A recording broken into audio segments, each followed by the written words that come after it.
The Trump administration just made it legal today to civilly commit and put someone into an institution who has a mental illness, is homeless, or has an addiction. Ending crime and disorder on America's streets is not at all what it looks like. Let me break this down for you.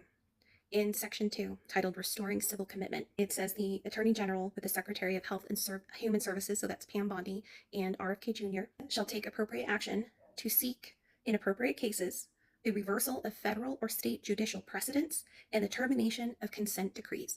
What that means is that all federal and state case law surrounding civil commitment, they're upending that with this executive order. The Attorney General and Health and Human Services will provide assistance to state and local governments to identify, adopt, and implement civil commitment and institutional treatment that allow for appropriate commitment and treatment of individuals with mental illness. So if you remember, we go back to where it said that all the judicial precedents and the consent decrees are out the window. That is your due process. What this means is that anybody can say that you're mentally ill and that you're a danger to others or yourself. You don't have to have a mental illness at all, or you could have a mental illness, such as major depressive disorder. It's outing everybody. If you are someone who is unsheltered, anyone could say, well, if you're unsheltered, you obviously can't care for yourself because you're not getting a job, you don't have a home. Obviously, you can't care for yourself. Do you see how easy this is? But let me go on. In Section 5, increasing the accountability of people in homelessness programs, we involve HUD. And this one, I mean, the rest of it is all terrible, but this is really sickens me because Section B says the Secretary of Housing and Urban Development, which is HUD, shall take steps to require recipients of federal housing, all federal housing, homelessness assistance, to increase requirements that persons participating in the recipients' programs, just fancy wording for people who are participating in this federal housing, who suffer from substance use disorder or serious mental illness, use substance abuse treatment or mental health services as a condition of participation. That means that you seek mental health services as a condition of retaining your housing. I have no words. No words. It goes on.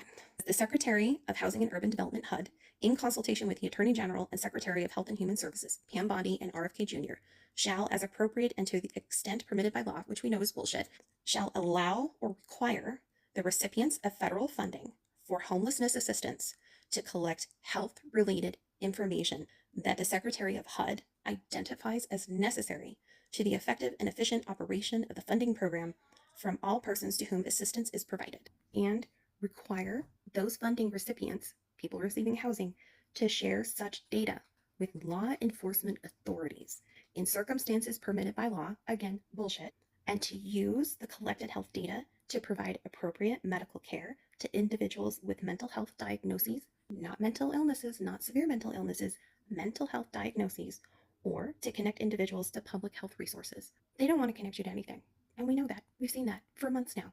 This is the next line on the poem. Nazi Germany did this.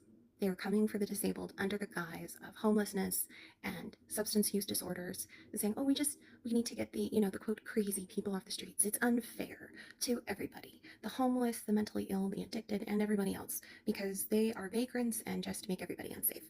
And just like whatever it was, I forget that the Nazi party put out with their National Socialism when they were saying, like, oh, this is what our party's about, and there were all these good things. There's things in there that are actual socialism and they're like, hey, yeah, that's actually a good idea. But then they sneak in one little part here and one little part there. That's straight fascism. That's what this is. Starts out addressing just kind of more homelessness, and then the wording keeps changing. Just like I said, it talks about people with severe mental illnesses, and then it just goes straight into mental diagnoses. I can tell you from this and being on housing myself that it doesn't matter if you have a mental health diagnosis or not, because either you do or you do, right? This is all a ruse and a guise to create reasons for more camps, more prisons, because it's a lot easier, especially, to come after political dissidents if they deem you as being mentally ill and you don't have the right to due process in that case. To people who are on disability for these things, they're super in danger.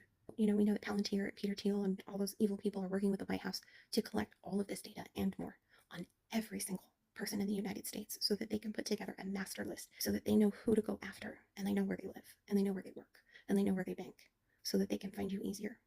I don't have any words. I can't tell you just how dangerous this is, and I know that most of you will understand and will know, but there's so many people that don't.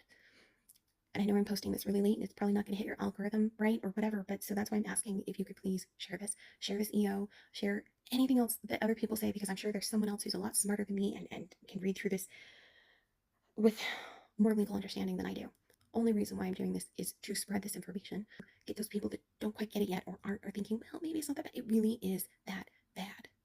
Your friends, your family, your coworkers, if you are still riding the fence of whether or not this is fascism, whether or not it's really that bad, you need to wake up and listen. And it's going to get worse. What you decide to do now is what you would have done back in 1942.